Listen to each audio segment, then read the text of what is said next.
Question number 10, Brett Hudson.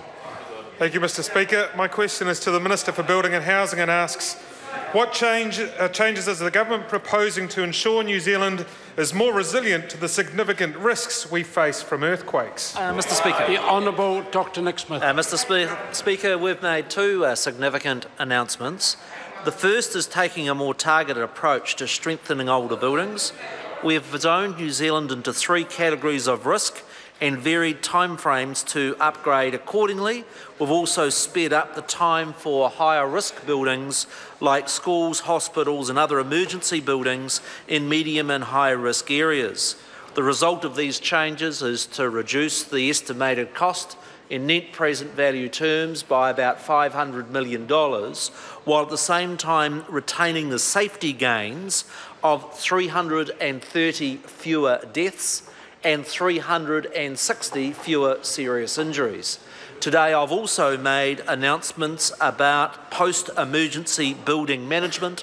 We're ensuring that we learn the lessons from the experience after Christchurch in that we manage our building stock as efficiently as possible so people can get into their buildings quickly, but that we also ensure public safety. This is part of the government's broader program of ensuring we are more resilient to these risks.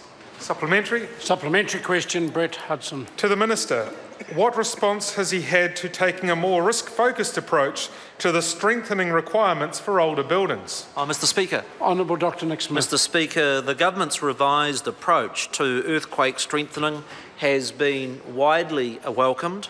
The Institute of Professional Engineers, Local Government New Zealand, the Property Council have all endorsed the approach. Fundamental to it is understanding that the level of risk from earthquake varies very significantly around New Zealand, as reinforced by the report today from GNS. An MM8 earthquake has got a frequency in this city of once every 120 years, in Auckland only every once in 7,400 years, and so it's appropriate that our response takes into account that sort of risk profile. Supplementary.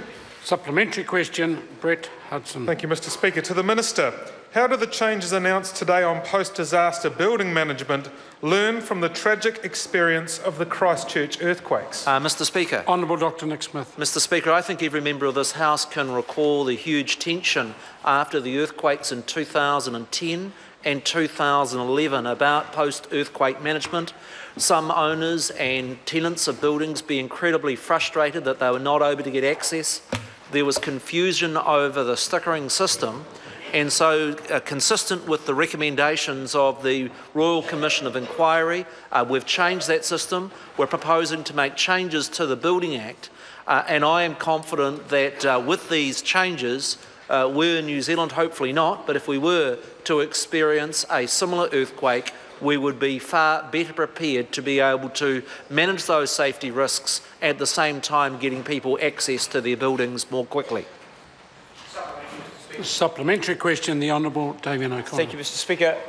What support will the government offer the business owners in Franz Joseph who have been told by the Western District Council that they can no longer develop their businesses and must over time shift away because of the earthquake risk?